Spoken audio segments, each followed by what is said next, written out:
이 시간도 종의 입술을 주장해 주시고 온전히 성령께서 친히 말씀해 주시기를 원하오며 예수님의 거룩하신 이름으로 기도합니다. 아멘. 할렐루야. 네, 오늘 이전에 나와 예배하는 우리 모든 분들에게 하나님의 은혜와 사랑이 충만하시기를 축원합니다. 선교라고 하는 것은 교회가 선택할 수 있는 하나의 사역 중에 부분이 아닙니다. 오늘 이렇게 구역장 헌신 예배를 드리는 것은 우리 교회는 설립된 이후로 구역 예배를 통해서 늘 선교지를 위해서 또 선교사님들을 위해서 기도해 왔고 구역 예배 드리는 모든 물질들 헌금은 우리 선교를 위해서 30년 이상 사용해 왔습니다. 그래서 우리의 사명이 곧 복음을 전하는 것이고 또 지역에 전도를 하고 또 땅끝까지 선교하는 것이 우리 교회의 존재 이유인 줄 알고 오늘 그 사명을 우리가 잘 감당하기를 원하는 것입니다. 이 선교를 왜 해야 되느냐? 오늘 하나님의 명령이기도 하지만 선교한다고 하는 것은 우리에게 정말 큰 복입니다. 선교 역사를 살펴보면 선교하는 국가는 부강하게 됐고 또 오늘날 우리 대한민국은 세계 선교의 중심에 서 있습니다. 자, 그 결과로 우리 대한민국은 반만년 역사 속에서 그 이전에 결코 볼 수 없었던 이루지 못했던 오늘 그 세계 속에 대한민국이 됐고 부강한 국가가 되었습니다. 자, 이것은 분명히 하나님의 축복인 줄로 믿습니다. 우리나라가 어떤 나라였습니까? 반만년 동안 정말 우상을 섬기고 귀신을 섬기던 오늘 그런 민족이었습니다. 자, 그런데 선교사님들이 이 땅에 오셔서 순교하시고 오늘 그들의 헌신적인 희생을 통해서 우리가 복음을 알게 됐고 또 복음과 그 말씀 앞에 철저하게 순종했던 우리 민족의 신앙의 선배들을 통해서 오늘 이 땅에 교회들이 세워지고 어두운 장막이 걷히고 우리 민족의 정말 생명과 축복의 빛이 비춰지고 결국 오늘과 같은 은혜와 복을 누리게 된 줄로 믿습니다. 자, 그런데 문제는 이것입니다. 지금 우리가 누리고 있는, 지금 우리가 받고 있는 이 은혜와 축복을 과연 우리가 계속 지속할 수 있을 것인가? 아니면 여타 역사 속에 사라져버렸던 오늘 그런 나라들처럼 오늘 이 은혜를 상실할 것인가? 이건 대단히 중요한 문제가 아닐까 싶습니다. 여러분 현대 선교 역사를 살펴보면 처음으로 이 세계 현대 선교의 중심이 되었던 국가가 바로 영국이라고 하는 것을 우리는 알 수가 있죠. 여러분 영국이 세계 선교의 중심적인 역할을 감당했을 때에 이 영국은 우리가 알고 있는 것처럼 하나님의 놀라운 축복을 경험했고 해가 지지 않는 나라가 됐습니다. 자, 그런데 이 영국의 선교가 시들해지고 나니까 그 선교의 축복이 어디로 건너갑니까? 미국으로 건너갑니다. 자, 그래서 이 미국은 강성한 나라가 됐고 오늘날의 영국은 수많은 교회들이 술집으로 변하고 무슬림의 사원으로 매각되고 사용되고 있는 오늘은 실정입니다. 그리고 140여 년 전에 선교의 바람이 미국에서 우리 한반도로 불어오게 됩니다. 미국의 선교사인 알렌의 입국과 함께 본격적으로 복음이 전파되었는데 그에 이어서 아펜젤러 선교사 그리고 언더우드 선교사가 이 땅에 와서 성경을 한글로 번역을 하고 그리고 교육과 의료시설을 통해서 이 한국 사회에 복음을 확산시켜 나갔습니다. 자, 이들이 학교를 짓고 병원을 설립하면서 근대적인 교육과 의료 시스템을 도입하는 데에 굉장한 중요한 역할을 해주고 있고 오늘 그렇게 세워진 학교들이 오늘날 유수한 명문대학으로 우리나라에 서 있습니다. 그리고 세브란스 같은 이런 병원들이 바로 그때 선교사님들에 의해서 세워진 그런 병원들입니다.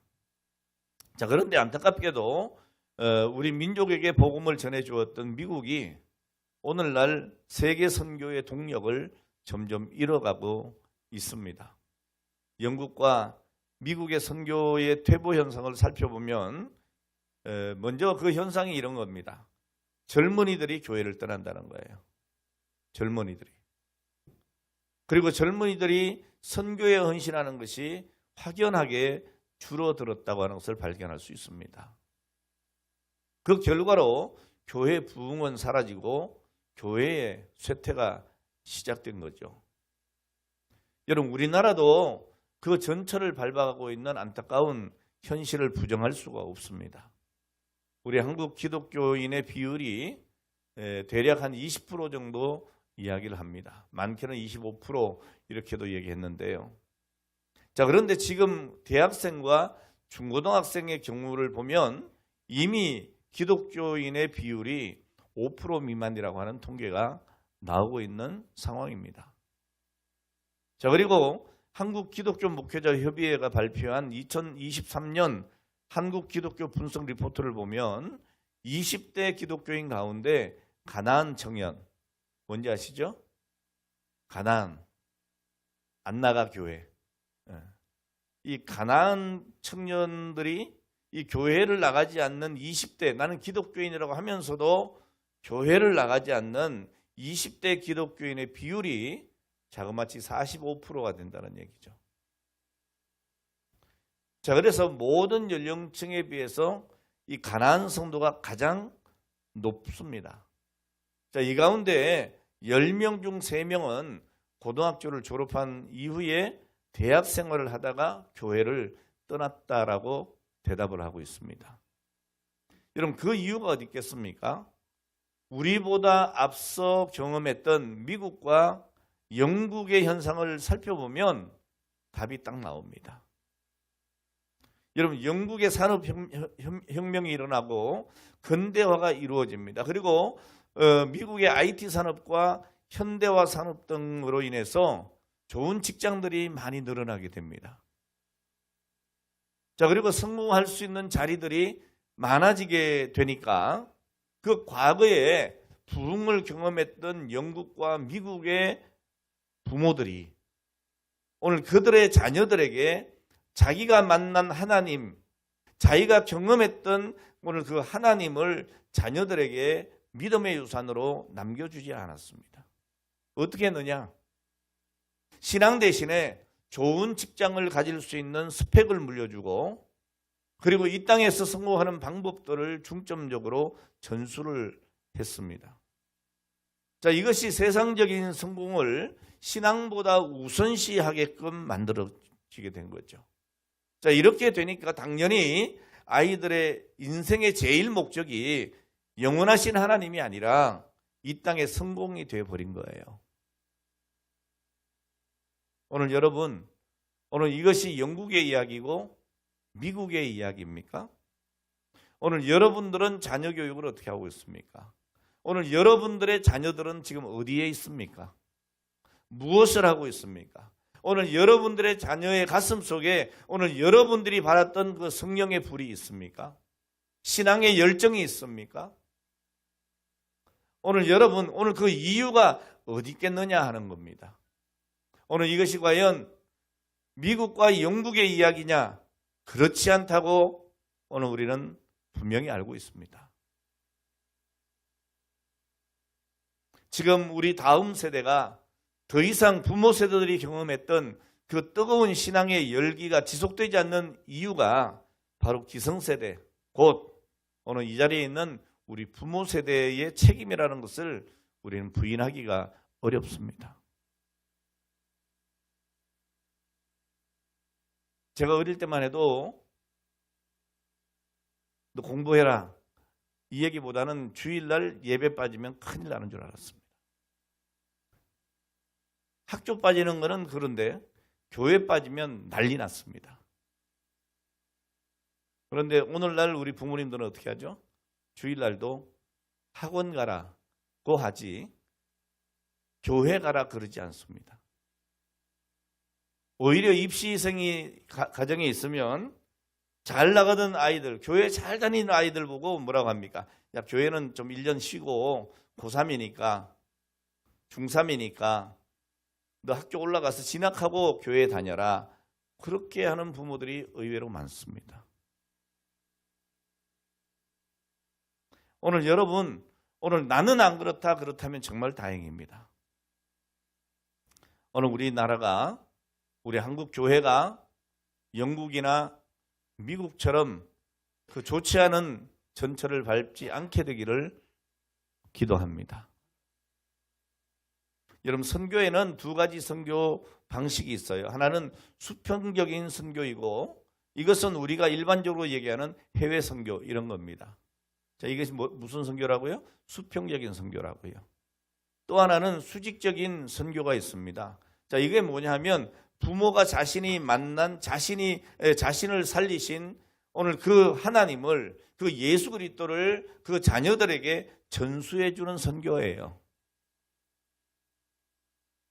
구약에 보면 이스라엘 백성들은 이 수직적인 선교에 많은 투자를 했습니다. 유대인들이 그렇죠. 자, 그리고 수평적인 선교는 잘 감당하지 못했습니다. 그러다 보니까 어떻게 됐나요? 여러분, 성경의 역사, 구약 성경이나 신약을 보면 오늘 어떻게 됐느냐? 결국 하나님께서는 이스라엘 백성들을 사용하지 않으셨습니다. 그리고 바울을 통해서 이방인들에게 복음을 전했고, 지금 그 복음이 오늘 우리에게까지 온 겁니다. 자, 이 현대 선교에 있어서 영국과 미국은 오늘 이스라엘 백성들과 달리 수직적인 선교가 아니고 수평적인 선교에 매진했습니다. 자, 그렇게 되니까 국가적인 부강이 일어났고 교회 부흥이 일어나게 된 거죠. 자, 그러나 이 수직적인 선교를 놓쳐버린 거예요. 반대로 자녀들에게 오늘 그 신앙의 유산을 물려주지 않은 거예요. 결국에 어떻게 됐습니까? 선교의 동력을 잃어버린 거죠. 지금 미국이 어떻습니까? 지금 이제 트럼프 대통령이 대통령 돼가지고 모든 성은 남성과 여성 두 가지밖에 없다, 이렇게 얘기를 하지만 지금 여러분 만연하게 동성애가 퍼져 있습니다. 여러분, 비행기를 타고 캘리포니아에 내리면 그저 눈에 쉽게 동성애자들을 봅니다. 오늘 거기서 오늘날의 미국이에요.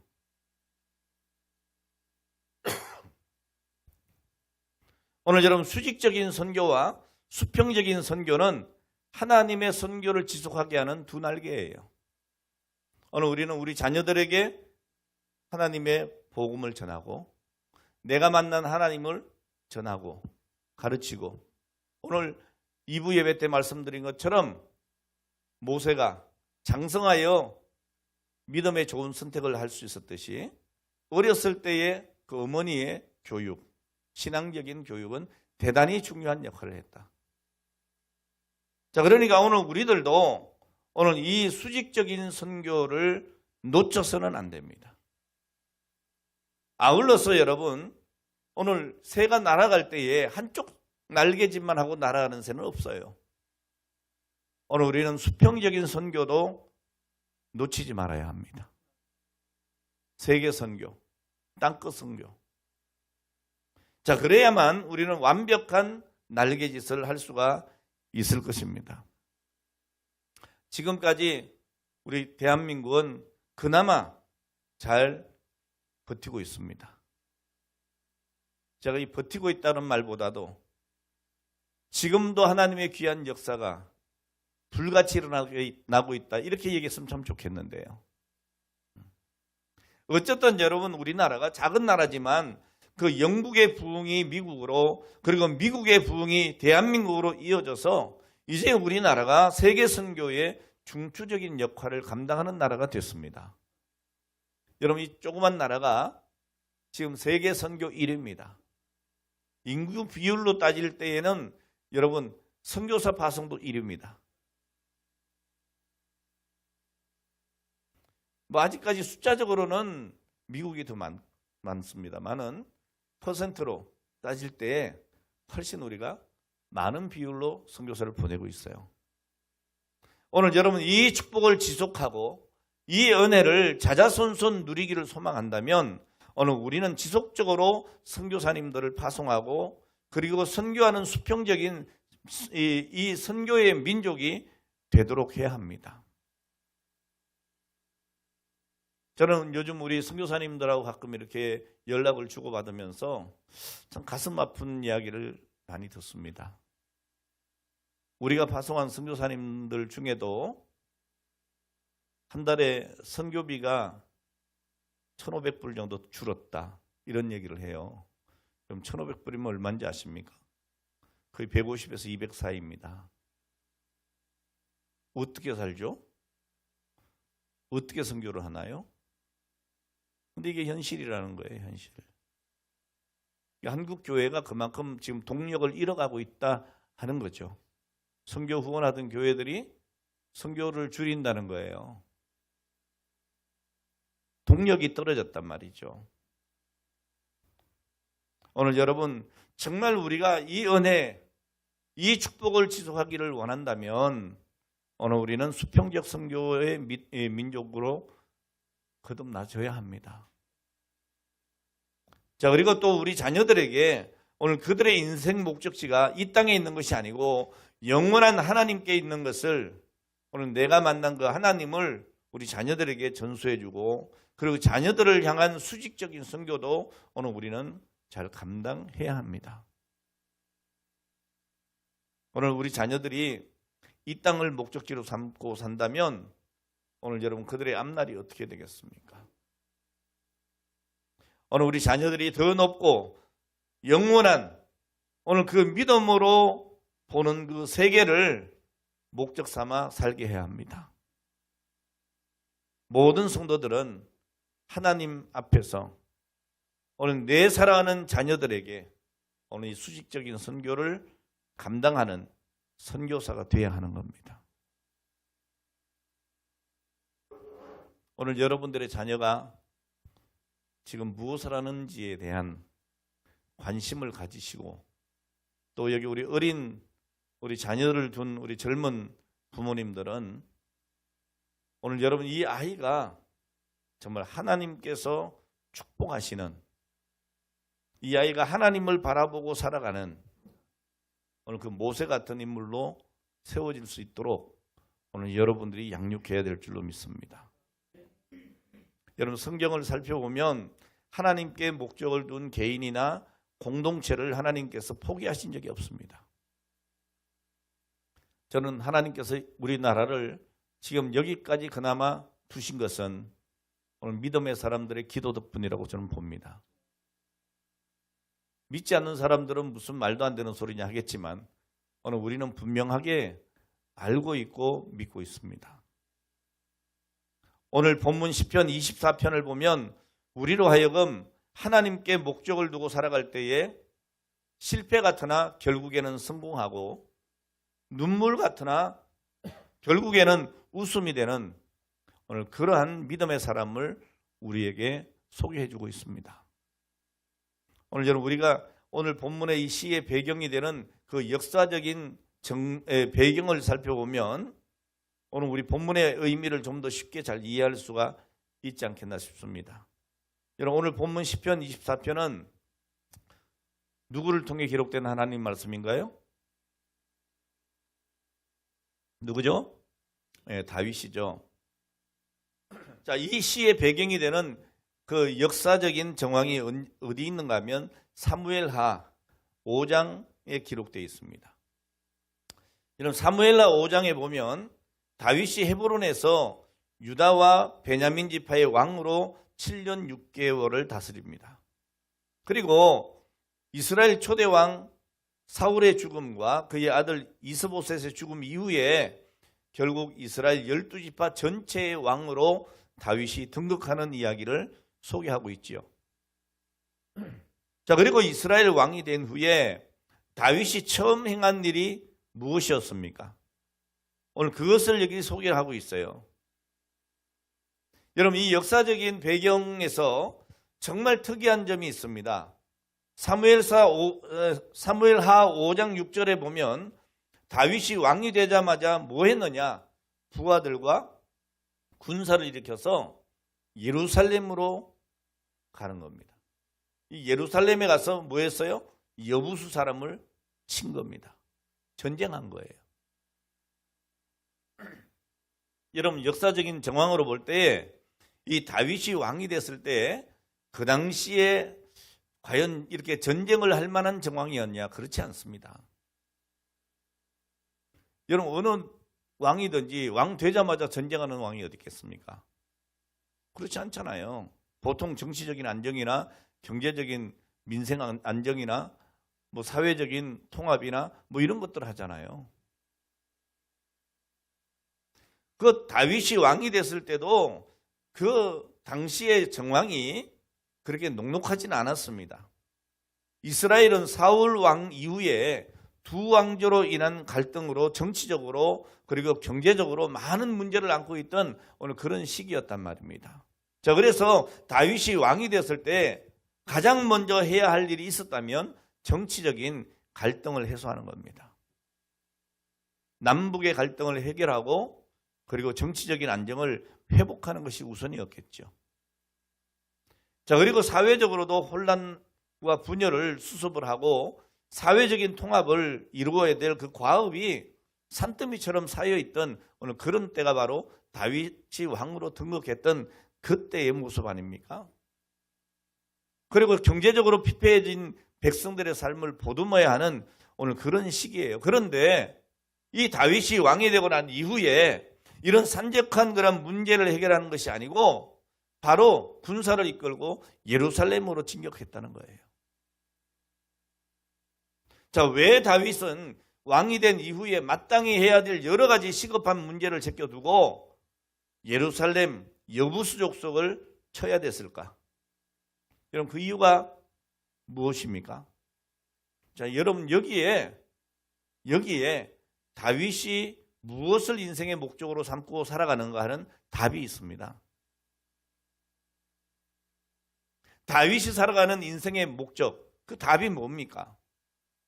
오늘 이것을 이해하기 위해서 우리가 이 예루살렘에 대한 이해를 좀 잘 해야 될 필요가 있습니다. 우리는 일반적으로 예루살렘이 이스라엘의 가장 중요한 도시이기 때문에 오래전부터 이 예루살렘은 누구의 땅이다? 이스라엘 땅이다. 이렇게 생각할 수 있습니다.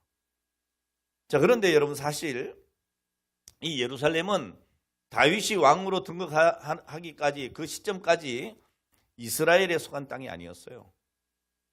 이스라엘 내에 이방인 여부수 족속이 점령하고 있던 이방 땅입니다.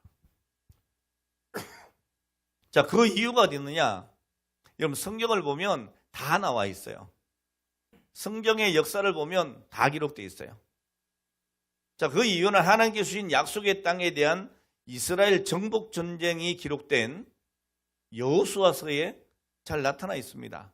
여러분, 여호수아서 10장에 보면 이스라엘이 기브온 백성들에게 속아가지고 평화협정하는 것 아시죠? 멀리서 온 것처럼 해가지고 평화협정 맺잖아요. 예. 모른 척하고 그냥 쳐다보세요. 자, 이 기브온에 대한 반감을 가진 이스라엘 예루살렘 주민의 아모리 족속 5 왕들이 이 기브온을 공격하는 사건이 기록되어 있어요. 이때에 이 기브온이 여호수아에게 도움을 청하고 이스라엘이 예루살렘 왕을 포함해 가지고 5 왕들과 전쟁을 치르게 되는 역사가 기록이 되어 있어요. 그렇다 그래요. 여호수아서에 보세요. 네? 자, 이 전쟁에서 이 여호수아의 기도로 어떤 역사가 일어나죠? 태양이 머물러요. 그리고 달이 멈춰서서 이스라엘이 승리하기까지 넘어가지 않아요. 태양이 넘어가지 않아요. 달이 지지 않아요.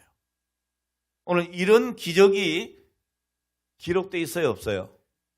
있다 그래요. 있어요. 자, 이 전쟁에서 큰 승리를 거두고 모든 땅을 정복하게 되지만 여러분, 여호수아서 10장 20절 21절 말씀에 보면 이렇게 기록되어 있어요. 그 남은 몇 사람은 견관성들로 들어간 거로 모든 백성이 막게다 진영으로 돌아와 여호수아에게 이르렀다라고 기록하고 있어요. 다시 말해서 이 예루살렘 성이 견고해가지고요, 그 성에 피한 사람들은 정복했다 못했다? 못했다. 자, 이 부분에 대해서 여러분 여호수아서 15장에 가면 이 유다 자손의 기업에 대한 이야기를 하게 되는데, 그 마지막 63절에 이렇게 기록하라고 있습니다. 예루살렘 주민 여부수 족속을 유다 족속이 쫓아내지 못하였으므로. 이해가 돼요? 네, 못하였으므로 여부수 족속이 오늘까지 유다 자손과 함께 예루살렘에 거주했다는 거예요. 자, 이 이야기가 사사시대를 거쳐서 다윗이 이스라엘의 왕이 되는 그 시점까지 이어지게 됐단 말이에요. 자, 예루살렘은 여러분 유대인 전통에 의하면 아브라함이 이삭을 제물로 드렸던 모리아산. 지금 보면 여러분 예루살렘에 보면 황금돔이 있죠?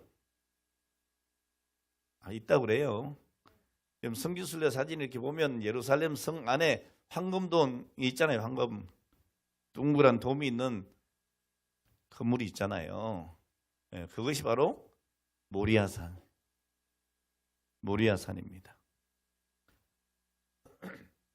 자, 그것은 하나님께서 이미 이스라엘에게 주신 땅이었고 하나님의 계획과 마음이 있는 장소예요. 자, 그러나 그 땅이 여전히 이방인에게 남아있다는 거예요. 여러분 다윗이 왕이 됐을 때 그가 첫 번째 한 일이 뭐냐? 하나님의 뜻을 이루어 드리려고 한 거예요. 여러분 이 문제는 아직까지도 여전히 있습니다. 여러분 성지순례를 가면 이 예루살렘 성이 이스라엘 것 같죠? 아닙니다. 아직까지도 오늘 예루살렘 성은 분할되어 있어요.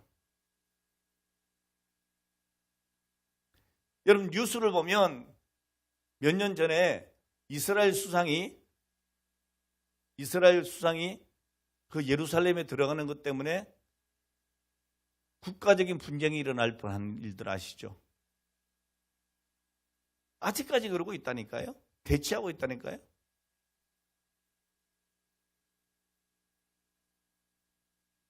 자, 다윗은 오늘 이 사무엘에게 이스라엘 왕으로 기름 부은 그날로부터 이미 자기는 장차 이스라엘 왕이 될 것이라는 것을 알고 있었어요. 오늘 여러분들은 하나님의 백성임을 믿습니까? 여러분 천국에 갈 줄 믿습니까? 똑같아요. 다윗이 사무엘 선지자로부터 기름 부음을 받았을 때 다윗은 믿고 있었던 거예요. 하나님이 나를 이스라엘의 왕으로 삼으신다는 것을. 오늘 여러분 하나님의 약속을 잊지 마세요. 그 다윗의 마음속에는 오늘 그 기름 부음의 하나님의 약속이 떠난 적이 없어요. 제가 왜 이 말씀을 드리는지 아세요? 오늘 여러분 그가 왕이 되는 것이 그의 인생의 목적이었다면 그는 사실 사울 왕을 죽일 수 있는 기회가 여러 번 있었어요. 그리고 자기가 왕이 될 수도 있었어요. 자, 그런데 그의 손으로 왕을 해치지 아니하고 그는 언제나 하나님의 뜻이 우선이었기 때문에 하나님이 기름 부은 자를 해치지 않았어요. 그래서 사울을 죽이지 않은 거예요. 왜? 그러지 않아도 하나님께서 때가 되면, 누구의 때가 되면? 하나님의 때가 되면 자신을 어떻게? 이스라엘의 왕으로 세우실 것을 믿었기 때문이죠. 오늘 여러분 우리가 이 믿음으로 살아가야 되는 거예요.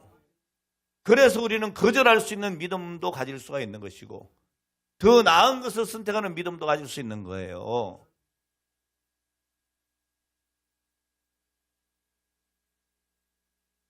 사무엘하 5장에서도 마찬가지입니다.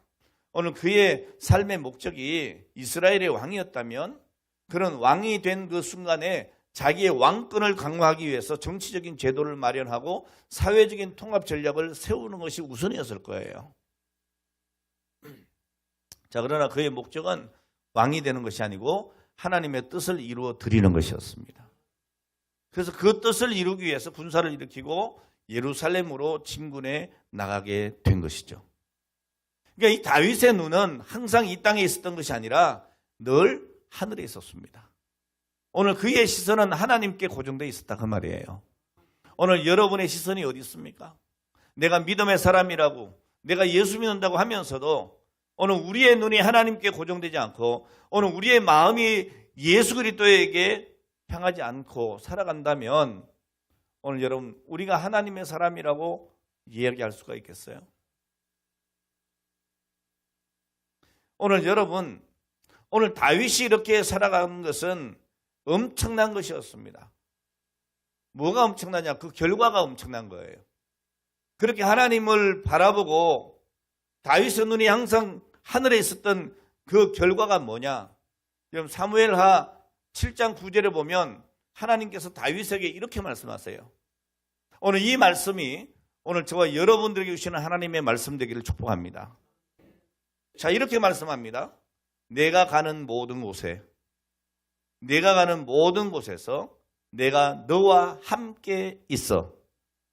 내 모든 원수를 내 앞에서 멸하였은즉 땅에서 위대한 자들의 이름같이 내 이름을 위대하게 만들어 주리라.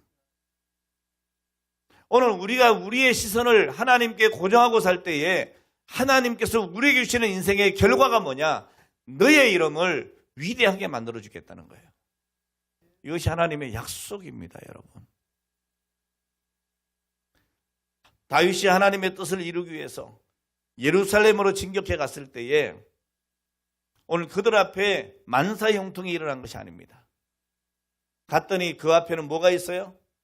거대한 난공불락의 요새가 있는 거예요. 사무엘하 5장 6절에 보면 다윗이 예루살렘으로 가서 여부수 족속을 치려하자 여부수 사람들이 어떻게 했어요? 다윗을 비웃으며 결코 이리로 들어오지 못하리라. 이 성의 가장 약한 자만으로도 너희를 물리칠 것이다. 이렇게 얘기하고 있는 거예요. 호언장담하는 거예요. 야, 니들이 여기 예루살렘을 점령한다고 웃기는 소리 하지 말라는 거죠. 이 성에 있는 가장 약한 자라도 너희들 결코 이기지 못한다. 그러니까 이스라엘 백성들이 여리고 성 앞에 섰을 때의 상황과 별반 다르지 않은 거예요.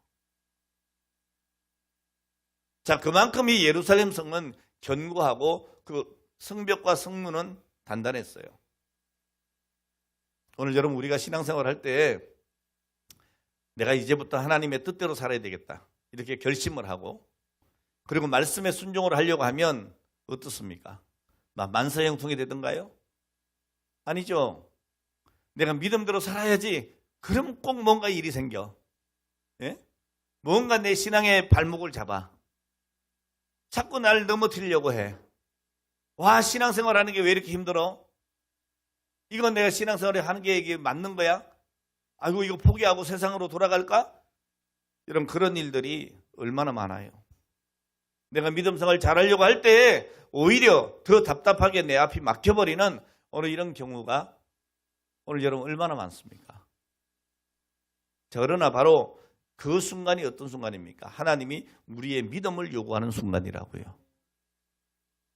이때 세상은 우리를 향해 조롱하고 야, 예수 믿는 사람이 그 정도밖에 안 되냐? 야, 너 예수 믿는데 나보다 못해? 이렇게 여러분 조롱합니다. 자, 그러나 여러분 그때 우리가 반드시 기억해야 될 것이 있습니다. 뭡니까? 여러분 진정한 우리의 힘은 일이 잘 될 때가 아니다. 일이 꼬이고 잘 되지 않아도 여전히 바로 그 순간에 주님은 나의 주님이시다. 오늘 이것을 고백하는 것이 바로 믿음의 능력이라는 거예요. 여러분 모든 것이 실패한 것 같아도 하나님의 뜻에 순종하며 감사함으로 받아들이는 그때에 여러분 진정한 그리스도인의 능력이 나타나는 겁니다.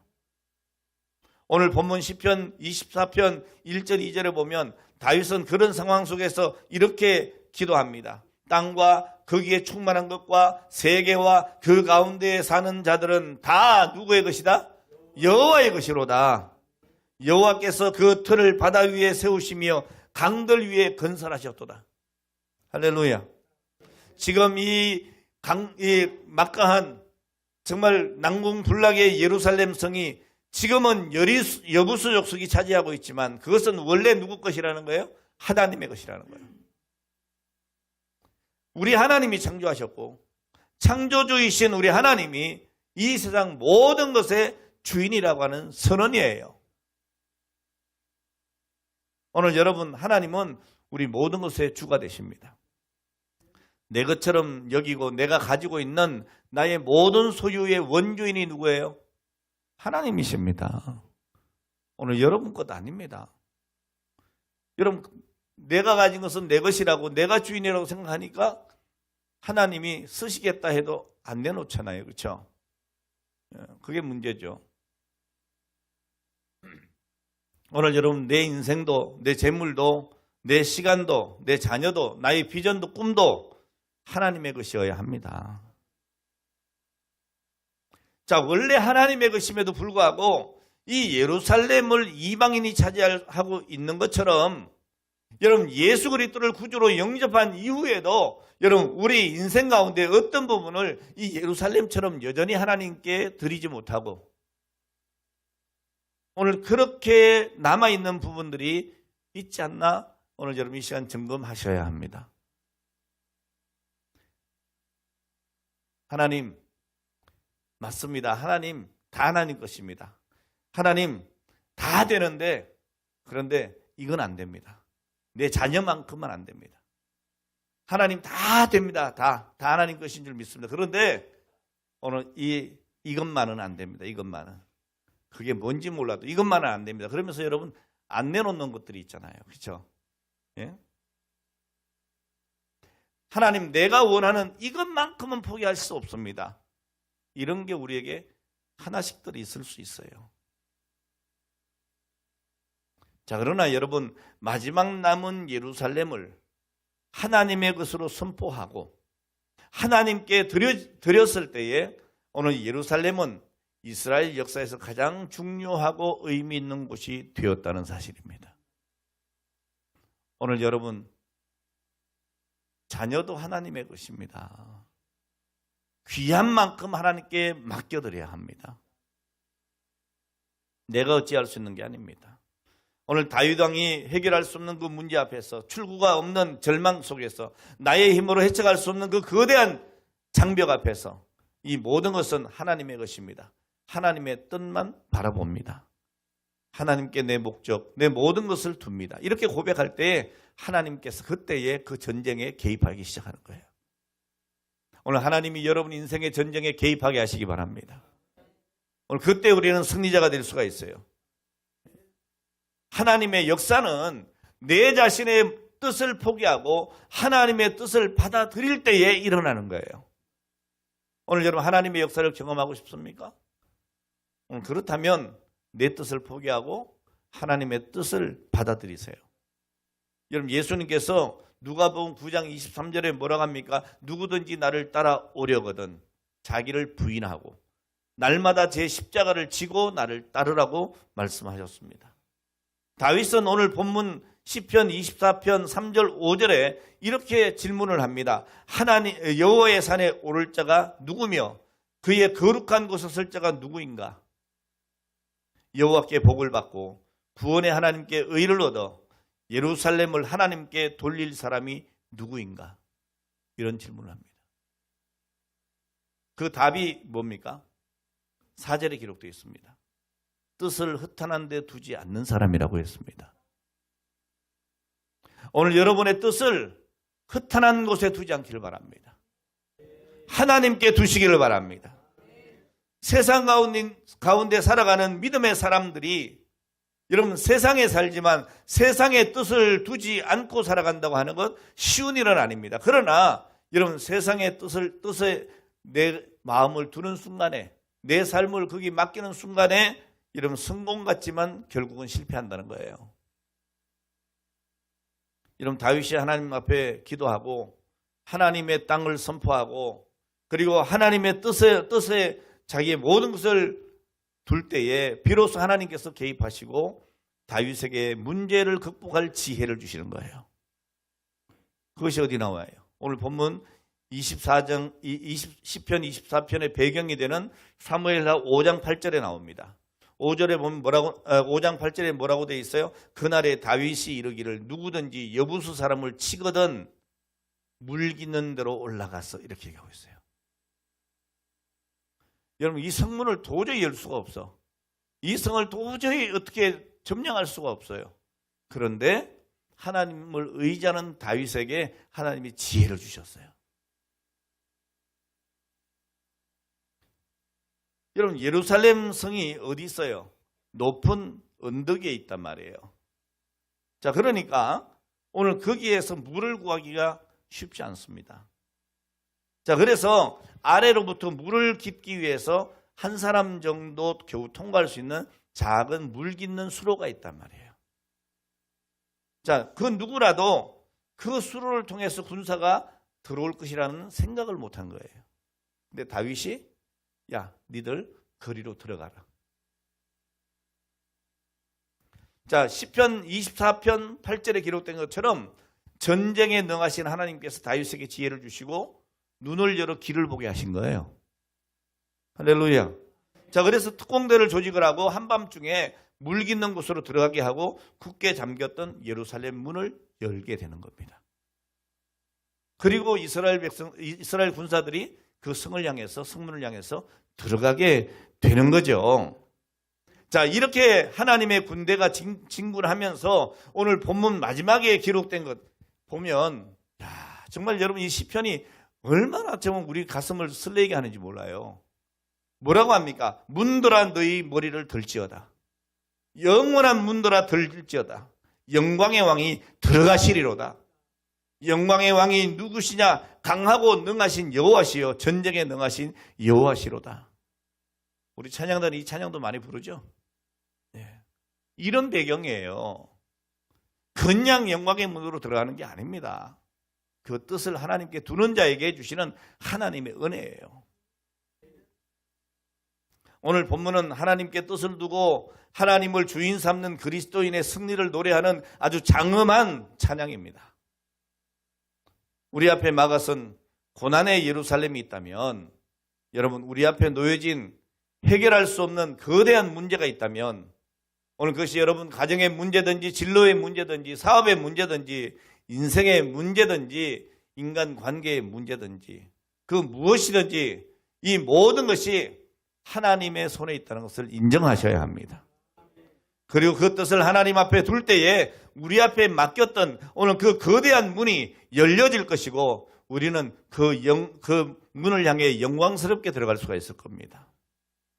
여러분 영원히 열리지 않을 것 같은 오늘 그 문들이 들려지고 영광의 왕이 들어가서 오늘 그곳의 참주인이 되는 것입니다. 오늘 여러분 우리에게는 각자에게 주어진 예루살렘이 있어요. 오늘 그것이 어떤 예루살렘이든지 간에 하나님께 목적을 두고 하나님께 뜻을 둔 사람은 하나님의 개입하심을 분명하게 경험하게 될 겁니다. 오늘 여러분에게 굳게 닫힌 그 예루살렘을 우리 하나님께 열어놓게 되길 바랍니다. 내가 아닌 나를 포기하고 전적으로 하나님만을 의지하고 바라보는 오늘 그런 믿음의 사람이 되어야 합니다. 오늘 말씀을 맺겠습니다. 오늘 사랑하는 성도 여러분, 고난이 있다고 해도 여러분 그 고난을 원망하지 않기를 바랍니다. 그 고난이 때로 우리를 피곤하게 하고 좌절하게 하는 것 같아도 오늘 여러분 그 고난을 통해서 우리 하나님은 우리를 독수리처럼 날게 해주실 줄로 믿습니다. 오늘 그것이 하나님의 뜻이에요. 여러분 독수리는 날개 구조상 잘 날 수 있는 새가 아니랍니다. 저는 전문가가 아니지만 그러더라고요.